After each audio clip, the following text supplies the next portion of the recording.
2020 წლიდან პარლამენტი კანონ პროექტებს რეგულირების გავლენის შეფასების მოთხოვნის დაცვით მიიღებს. მთავრობამ პარლამენტს წარუდგინა ცვლილებების პროექტი, რომელიც ნორმატიული აქტების შესახებ ორგანულ კანონში უნდა შევიდეს, რის შედეგადაც კანონ პროექტთა გარკვეული ნაწილის განხილვისათვის რიას შეფასება სავალდებულო იქნება. კანონის ძალა შესვლა 2020 წლის დასაწყისისთვის იგეგმება, ამასთანავე კანონ პროექტით გათვალისწინებულია, რომ მთავრობამ 2020 წლის 1 იანვრამდე უნდა მიიღოს დადგენილება, სადაც გაწერილი იქნება თუ რა მეთოდოლოგიით უნდა გაკეთდეს რია და განისაზღვროს იმ საკანონმდებლო აქტების ჩამონათვალი, რომლებშიც ცვლილებების შეტანის შემთხვევაშიც სავალდებულოა რეგულირების ზეგავლენის შეფასება.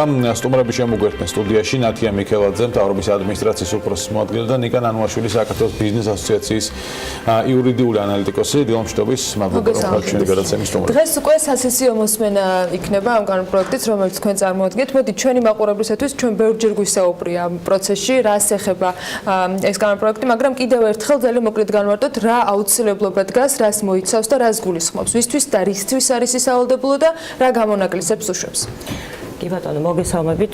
პირველ რიგში აღნიშნულ კანონ პროექტზე მუშაობა იცით, რომ წლები არის უკვე მიმდინარეობს. ძალიან დიდი დაინტერესება იყო როგორც ბიზნეს სექტორის მხრიდან, ასევე ჩვენი დონორი პარტნიორების, პარტნიორ-დონორი ორგანიზაციების მხრიდან, ჩართულობა მათი მხრიდან იყო ძალიან დიდი ამ პროცესში. ჩვენ უკვე შევძელით, რომ კანონ პროექტი წარგვედგინა პარლამენტში, გავიარეთ საკომიტეტო მოსმენები და მართლაც უკვე სესიისთვის მზად არის კანონ პროექტი და პირველი მოსმენი თუ არა რომ ამ კვირაში იქნება მიღებული. რაც შეეხება თვითონ რეგულირების ზეგავლენის შეფასების არსს, მოგეხსენებათ, რომ ეს არის უკეთესი რეგულირებისთვის ერთ-ერთი ინსტრუმენტი, რომელიც ინერგება ჩვენს ქვეყანაში და ფართოდ არის უკვე აპრობირებული ბევრ წამყვან განვითარებულ ქვეყნებში, მათ შორის ევროპულ ქვეყნებში სავალდებულოდ არის ეს ინსტრუმენტი დანერგილი ყველა საკანონმდებლო აქტისთვის. ჩვენ წარმოდგენილი ცვლილებებით პირველ ეტაპზე კანონ პროექტი ითვალისწინებს, რომ რეგულირების ზეგავლენის შეფასების სავალდებულობა გამოიხატება შემდეგში, კერძოდ მთავრობა მოახდენს იმ საკანონმდებლო აქტების ჩამონათვალის ეგრეთ წოდებული ნუსხის დადგენას, რომელშიც ცვლილების განხორციელების შემთხვევაში აუცილებელი იქნება უკვე რეგულირების ზეგავლენის შეფასების ანგარიშის წარმოდგენა. და ასევე არის მეორე შემთხვევა კანონ პროექტით გათვალისწინებული, შეიძლება არ იყოს კანონ პროექტი ნუსხაში მოცემული, მაგრამ მაშინ ცვლილება ან ახალი კანონ პროექტზე იყოს საუბარი, შესაძლებელია ასევე მიღებული იქნეს მთავრობის გადაწყვეტილება, რომ აღნიშნულ კანონზეც გაკეთდეს რია, სანამ ის იქნება პარლამენტში წარდგენილი. რაც შეეხება თვითონ რეგულირების ზეგავლენის შეფასების არსს, მოგეხსენებათ, რომ ეს არის ინსტრუმენტი გადაწყვეტილების მიღების პირისთვის, რომ მტკიცებულებებზე დაფუძნებით შესაბამისი პირების ჩართულობით მიიღოს სწორი გადაწყვეტილება და სადაც გათვალისწინებული იქნება ყველა პოზიტიური და ნეგატიური შედეგები და რატომ 2020 წლისთვის და რატომ როცა ამდენი წელი მუშავდებოდა ეს კანონ პროექტი, როცა როგორც იქნა დადგა ის შესაძლებლობა, რომ ჩვენ მივიღოთ კანონი, რომელიც ბევრ პრობლემას აგვარიდებს თავში, მათ შორის პარლამენტსაც როცა მას თუ წევთ ხომ რამდენიმე თვის გამოშვებით, ერთსა და იმავე კანონში ცვლილებების შეტანა და ერთი და იგივე თქვა მუხლის რამდენჯერმე გადაწერა, რატომ გადაიწია მაინც 2020 წლისათვის ამოქმედების ვადა? კი ბატონო, მოგახსენებთ, ეს ვადის ამოქმედება 2020 წლის 1 იანვარი ჩვენთვის პირველ რიგში განპირობებულია იმით, რომ აუცილებელი არის შესაბამისი ადამიანური რესურსები იქნეს კიდევ გადამზადებული. მართალია ამ წლების განმავლობაში მიმდინარეობდა ეს პროცესი და ხდებოდა თანამშრომელთა სხვადასხვა სამინისტროების თანამშრომელთა გადამზადება ჩვენი პარტნიორების დახმარებით, თუმცა ჩვენ ვფიქრობთ, რომ არის საჭიროება, რომ მოგეხსენებათ, ეს არის ძალიან კომპლექსური ანგარიში, ძალიან კომპლექსური სამუშაოები იქნება ჩასტარებელი რეგულირების ზეგავლენის შეფასების პროცესში და შესაბამისად ჩვენ ვფიქრობთ, რომ ჯერ კიდევ საჭიროებს ადამიანური რესურსები გადამზადებას და ტრეინინგებას. ამისათვის მზაობა არის უკვე ძალიან დიდი მოლოდინი ამ კანონის მიღების შემდეგ და მზაობა არის ჩვენი პარტნიორებისგან, რომ მათი დახმარებით ჩვენ შევძლოთ ძალიან კიდევ უფრო მეტად გადამზადებას. ადამიანები ვინც უნდა გააკეთოს, მათი გადამზადების პროცესი მიდის და ამიტომ 2020 წელი ეს არის ძირითადად. თუმცა არ დასრულდება, ხო? მაინც საჭირო იქნება დამატებითი კადრები და ალბათ რა თქმა უნდა და ასევე აქ გათვალისწინებული არის კანონ პროექტში ძალიან მნიშვნელოვანი დოკუმენტის რეგულირების ზეგავლენის შეფასების მეთოდოლოგია მეთოდოლოგიის დამტკიცება მთავრობის მიერ. ეს არ არის პატარა დოკუმენტი, საკმაოდ მოცულობითი, ასე ვთქვათ, ყველანაირი პროცესის აღმწერი დოკუმენტია და ამისთვისაც საჭირო არის დრო და ამაშიც გვჭირდება დახმარება, რომ ეს დოკუმენტი იქნეს. სანამ ბატონ ნიკასთან გადავალთ, მინდა კითხოთ პარლამენტში რა განწყობებია, მე ბევრჯერ მქონია ამ თემაზე საუბარი, მათ შორის პარლამენტის წევრებთან, საქმის კურსის გადაცემაში, საქმიან დილაში და ყველგან მე მგონია BMG-ის გადაცემის სივრცეში, რა განწყობებია პარლამენტში. ერთი ნაწილი ამბობდა, რომ ეს ბიუროკრატიას გაზრდიდა, ხარჯებს გაზრდიდა, იყო ასე ვთქვათ, არ იყო მზად ჯერჯერობით არც პარლამენტი, არც მთავრობა და არც კერძო სექტორი ამ რიას დღეს რა ხდება? პარლამენტში საკომიტეტო განხილვების დროს, როდესაც დეტალურად შევდივართ განხილვებში და რიას არს და რიას საჭიროებაზე საუბრობთ, სიმართლე გითხრათ, განწყობები საკმაოდ დადებითი არის ამ მიმართულებით და მის საჭიროებას და რიას ინსტრუმენტის ჩამოყალიბებას ყველა ახიარებს, მხარდაჭერა აქვს ჩვენ კანონპროექტს. ეხლა ჩვენ საუბრობთ პირველ ეტაპზე, რომ ინსტიტუციონალიზაცია მოხდეს რიასი ქვეყანაში, რომ დაინერგოს ეს პროცესი და შემდგომ ეტაპზე არ არის გამორიცხული, რომ უკვე ყველა საკანონმდებლო აქტზე რიას გავრცელებაზე ვისაუბროთ. თუმცა კერძო სექტორი მზად იყო და უნდა კიდეც, ხო? კერძო სექტორი ითხოვდა, მაგრამ ნიკა, თქვენ იყავით ერთ-ერთი აქტიური მხარდამჭერი, მათ შორის ამ რიას დროულად ამოქმედებისა და მუდმივად აფიქსირებთ პოზიციას, მაგრამ მოდით კიდევ ერთხელ, რამდენად შეიძლება შეაფერხოს და დროში გაწელოს რიას სავალდებულოობამ რიგ შემთხვევებში ამა თუ იმ ცვლილების განხორციელება თავრობის მხრიდან, რომელიც დაუყოვნებლივ საჭიროებს რიგ შემთხვევაში რეაგირებას უკვე საკანონმდებლო დონეზე. კი ბატონო, დიდი მადლობა კიდევ ერთხელ მოწვევისათვის და დავიწყებ მადლობა საქართველოს მთავრობას, ინიციატორს ამ კანონპროექტსა, რომელმაც გადაწყვიტა, გასაგებია შეიძლება და ეს ცოტა გვიან, მაგრამ თავარი არის რომ ჩვენ ვიწყებთ ამას. ეს არის ძალიან მნიშვნელოვანი პროცესი. ეს არის ძალიან მნიშვნელოვანი პროცესი არა მხოლოდ თავრობისთვის, არა მხოლოდ პარლამენტისთვის, არა მხოლოდ ბიზნესისათვის, არა მხოლოდ იგივე მოქალაქეებისათვის, ეს მთლიანად ქვეყნისათვის ძალიან მნიშვნელოვანი დოკუმენტია, მნიშვნელოვანი რეფორმა არის. რაც შეეხება დროს ძალიან მარტივად და მოკლედ ვახსნათ რიას ასი და ამის შემდეგ გადავიდეთ იმაზე თუ რას შეაფერხებს და შეიძლება თუ არ შეაფერხოს. რა არის რია? ყველასაც გასაგებენაზე თითოეული ჩვენგანი ერთხელ მაინც ყოფილვართ ექიმთან. რაღაც ჩივლით. სანამ ექიმი დაგვისვავს დიაგნოზს, ის ატარებს კვლევას, ანალიზს და მხოლოდ ამის შემდეგ გვისვავს დიაგნოზს და ამის შემდეგ გადადის მკურნალობას. მარტივად ეს არის რია. სანამ ჩვენ რამე პრობლემის მოგვარებას ვიწყებთ, სწავლობთ ამ პრობლემას, მის გამომწვევ მიზეზებს და მხოლოდ ამის შემდეგ ვეძებთ მისი გადაწყვეტის გზებს. აქ არის სწორედ თქვენ კითხვაზეც პასუხი. ჩვენ შეგვიძლია უარი ვთქვათ რიაზე და მარტივად ვთქვათ ვიმკითხავოთ რა შეიძლება მოყვეს ამა თუ იმ არჩეულ გზას. ან დავხარჯოთ ცოტა დრო და მივიღოთ გარანტირებული შედეგი, ანუ მივიღოთ იმ პრობლემის მოგვარება, რომლის გადასაწყვეტადაც ვთქვათ ამა თუ იმ ნაბიჯს, ვიღებთ ამა თუ იმ კანონს, ვახორციელებთ ამა თუ იმ რეფორმას. ჩვენ თუ ეს არ გავაკეთეთ დღეს, ჩვენ მუდმივად მოგვიწევს ჩაკეტილ წრეზე სიარული, სადაც დღეს ვფიქრობთ, რომ რაღაც პრობლემის მოგვარება ამზით შეიძლება, მერე აღმოჩნდება, რომ თურმე არ შეიძლებოდა, თურმე უკეთესი გზა არსებობდა, ასე შემდეგ. ღირს თუ არა ამაში დროის დახარჯვა, ღირს, მეტიც აუცილებელი. და ფინანსებისაც, იმიტომ რომ ფინანსებიც საუბარი ცხადია, ცუდი რეგულაცია ჯდება ბევრად ზვირი. ეს არის დადგენილი ფაქტი. რომ ყოფილიყო რია ბოლო წლების განმავლობაში დაახლოებით რამდენი კანონი იქნებოდა თუ გაქვს დათვლილი, არა ინფორმით მიღებული, რაფორმითაც მიღებული იყო.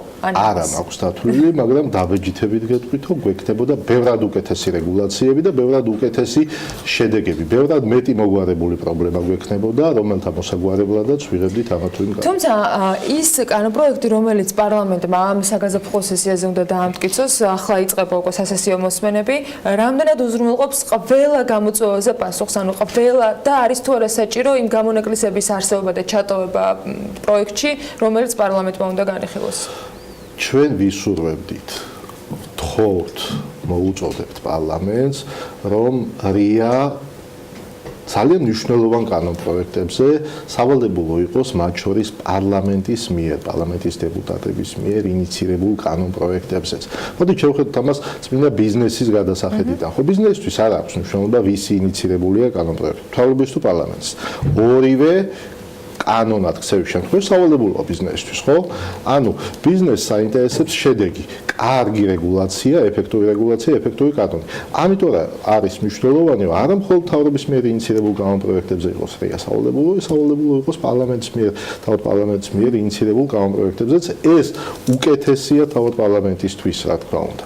რა პოზიცია აქვს საკანონმდებლო ორგანოს და რატომ არ შეიძლებოდა იმავე კანონპროექტში, რომელსაც თქვენ ამზადებდით, გათვალისწინებული ყოფილიყო მათ შორის ის მოთხოვნა, რომელიც ბიზნესის მხრიდან ამ შემთხვევაში ნიკა ნანუაშვილის მხრიდან არის გაჟღერებული და დარწმუნებულია, რომ მთავრობასთან და დეპუტატებთანაც ბიზნესის წარმომადგენლებს არაერთხელ დაუფიქსირებიათ, იმიტომ რომ ბოლოს სატელევიზიო ეთერებიდან ბევრჯერ მოგვისმენია მსგავსი თხოვნები და რეკომენდაციები და სურვილები.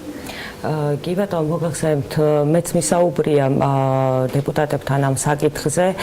თქვენ იცით, რომ პარლამენტშიც ნორმატიული აქტების შესახებ კანონი, რომელიც განმარტებითი ბარათის სრულყოფას, ასე ვთქვათ, განმარტებითი ბარათის ელემენტები არის მოცემული, აქ განხორციელდა ცვლილებების შარშან წლის ბოლოს, საკმაოდ გამკაცრებულია განმარტებითი ბარათის შედგენაც. ანუ პარლამენტი ახლა არის იმ პროცესში, მათ დასამტკიცებელი აქვს ასევე საფინანსური მეთოდოლოგია, რომელიც უზრუნველყოფს განმარტებით ბარათში შესაბამისი მონაცემების შეტანას. პარლამენტს აქვს ანუ იმის თქმა მინდა, რომ პროცედურები გარკვეულწილად არის განმარტებით ბარათის შედგენის დახვეწილი, გამკაცრებული. ამიტომ ჩაითვალა, რომ პირველ ეტაპზე, როდესაც ჩვენ საუბარი გვაქვს მსუბუქი რიას ინსტრუმენტის, ეგრეთ წოდებული მსუბუქი რიას ინსტრუმენტის შემოტანაზე ქვეყანაში, დავიწყოთ მთავრობით პირველ ეტაპზე და შემდგომ უკვე გამოჩნდება აქვე დავამატებდი წინა. ეს ხომ არ ნიშნავს იმას, რომ ხშირ შემთხვევაში და ჩვენი პოლიტიკური მოწყობა ქვეყნის ზოგადად ბოლო 20 წელს რომ გადავხედოთ, ისე არის, რაც დამოუკიდებელი საქართველოს თქვათ ისტორია არსებობს, რომ მართველი გუნდი და თავისთავად ასია პარლამენტი აყალიბებს მთავრობას, ხო? თუ კი იქნება სადავო საკითხი, რომელთან დაკავშირებითაც რიას ეფექტის მოლოდინი წინასწარ თქვათ არ არის ისეთი, როგორიც მართულ გუნდს უნდა, მთავრობა მარტივად პარლამენტს წარადგენინებს იგივე კანონპროექტს და არის თუ არა რეალურად ქმედითი მაშინ მთელი სამუშაო, რომელიც თქვენ გასწიეთ, რომ ჩვენ გქონდეს მნიშვნელოვან კანონპროექტებზე აუცილებლად რეგულირების წინასწარი შეფასების დოკუმენტი განაწილებლად. თქვენი კითხვა, ანუ ამ საკითხზე, ამ კანონპროექტზე რომ მუშაობდით, დაისვა ანალოგიურად აღნიშნული კითხვაც, თუმცა პარლამენტის რეგლამენტშიც ახალი რეგლამენტის თანახმად შეზღუდული არის მთავრობის მიერ მომზადებული კანონპროექტების ინიციირება დეპუტატების მხრიდან, ანუ ეს ერთი მექანიზმი უკვე ჩადებული არის რეგლამენტში. ასევე ჩვენ თვითმიზანი არ არის, რომ ესეთი გვერდის ავლით და ესეთი გზებით მოვახდინოთ ინიციირება კანონპროექტების. თანამშრომლობანია ისიც, რომ ის დადგენილება, რომელმაც უნდა განსაზღვროს კანონპროექტების ნუსხა, ესეც წინა კითხვაზე უპასუხებდი, აქ იქნება ყველა ის კანონი მოცემული, რომელიც სენსიტიური არის როგორც ბიზნესისთვის, ასევე შეიძლება ეკოლოგიური თვალსაზრისით, ანუ ძალიან მნიშვნელოვანია ამ ნუსხაზე მუშაობაც. ნუსხაზე რა პროცესი მიდის ახლა, რამე დრაფტი არის, რა შეიძლება შევიდეს ამ ნუსხაში? ჩვენ მაგალითად დღეს გვაქვს ესეთი ნუსხა კანონებისა, რომელიც სავალდებულო წესით სამ პარლამენტში დაინიცირდება, უნდა გამოქვეყნას 2 კვირის ვადაში, მაცნეს ვებგვერდზე და ესეც თავის დროზე ბიზნესთან კონსულტაციების შედეგად იქნა ეს გადაწყვეტილება მიღებული. ვფიქრობთ, რომ ესეც შეიძლება ჩანაცვლებული იქნეს ეს ნუსხა, რა თქმა უნდა, უფრო გასაფართოებელი იქნება და ისევ ბიზნესთან კონსულტაციების შედეგად გადაწყდება, თუ რომელი კანონების შევა და რომელში სრულების განხორციელების შემთხვევაში იქნება სავალდებულო, ძალიან ბევრ კანონზე იქნება სავარაუდოდ საუბარი და ამას უკვე ჩვენ 2020 წლის 1 იანვრამდე, როგორც კი კანონი იქნება მიღებული, ვფიქრობ ზაფხულიდან, შემოდგომიდან უკვე შეიძლება ამაზე დაწყება მუშაობა. ბატონო, თქვენი შეფასებით პირველი, ასე ვთქვათ, ნუსხაში რა კანონები უნდა შევიდეს პირველი რიგის გამოწვევა ბიზნესისთვის ამ შემთხვევაში რა? ჩვენ შეგვიძლია ახლა კანონების სახელობითად ჩამოთვალოთ, შეგვიძლია უბრალოდ ზოგადი კრიტერიუმები. ხო, ყველა ის კანონი, რომელიც დიდწილად ეხება სოციალურ-ეკონომიკური პოლიტიკის ამა თუ იმ მიმართულებას, ხო? არა აქვს ეს არ ეხება მხოლოდ ბიზნესს, არ უნდა გავიგოთ, რომ რია კეთება ბიზნესთვის, არავითარ შემთხვევაში, რა უნდა. რია კეთება იმისათვის, რომ ჩვენ ქვეყანას გქონდეს უკეთესი ეკონომიკა, უკეთესი სოციალური პოლიტიკა, უფრო სწრაფად განვითარდეთ და უფრო სწრაფად მოვაგვაროთ ის პრობლემები, რაც დღეს ჩვენ მოქალაქეებს აწუხებს, მათ შორის ყოველდღიურად, ხო? ამიტომ ყველა ეს მნიშვნელოვანი კანონპროექტი იქნება ეს ბიზნესის მარეგულირებელი, საინვესტიციო გარემოს მარეგულირებელი, რაღაც სოციალურ-ეკონომიკური მიმართულებით თუ გარემოს დაცვის მიმართულებით, ყველა ეს მნიშვნელოვანი ძირითადი კანონი უნდა დაექვემდებაროს RIA-ს. ამით მივიღებთ უკეთეს გარემოს, უკეთეს გადაწყვეტას, მათ შორის სოციალურ პრობლემების, უკეთეს საინვესტიციო გარემოს და უფრო ძლიერ ეკონომიკას. სხვათა შორის გუშინ რომან კაკოლიამ მოუწოდა ეკონომიკის მინისტრს, რომ ანტიდემპინგური კანონი წარადგინოს პარლამენტში. ნახოთ, მოასწრებს თუ ეკონომიკის სამინისტრო თუ მოუწევს RIA-ს გავლა 2020 წელს ამ ანტიდემპინგურ კანონსაც. ესეც ძალიან საინტერესო, დიდი ხანია უკვე თან რომან კაკოლია ითხოვს, რომ ეს ანტიდემპინგური კანონი შევიდეს პარლამენტში და არ ვიცი, ალბათ მე მგონი მან RIA საჭირო იქნება ნამდვილად. საჭირო იქნება, მაგრამ მოასწრებს თუ არა RIA 2020-მდე, ნახოთ. შეგვიძლია სურვილები გავეთვალისწინოთ ყოველ შემთხვევაში თავად ფარობის გაწყვეტა. წარმატებას გისურვებთ საპარლამენტო მოსმენებზე და მათ შორის იმ ნაწილში, რომ ეს კანონი ჯერ ისევ პროექტი იყოს ისე მალე სრულყოფილი, რომ ყველა მოთხოვნა იყოს გათვალისწინებული და მათ შორის ბიზნესის თხოვნებიც იყოს მასში ასახული. მადლობა იმისთვის, რომ ვიყავით ჩვენთან ერთად. ნათია მიქელაძეს, მთავრობის ადმინისტრაციის უფროსის მოადგილის და ნიკა ნანუაშვილის საქართველოს ბიზნეს ასოციაციის იურიდიული ანალიტიკოს მასპინძლობით საქმიან დილის ეთერში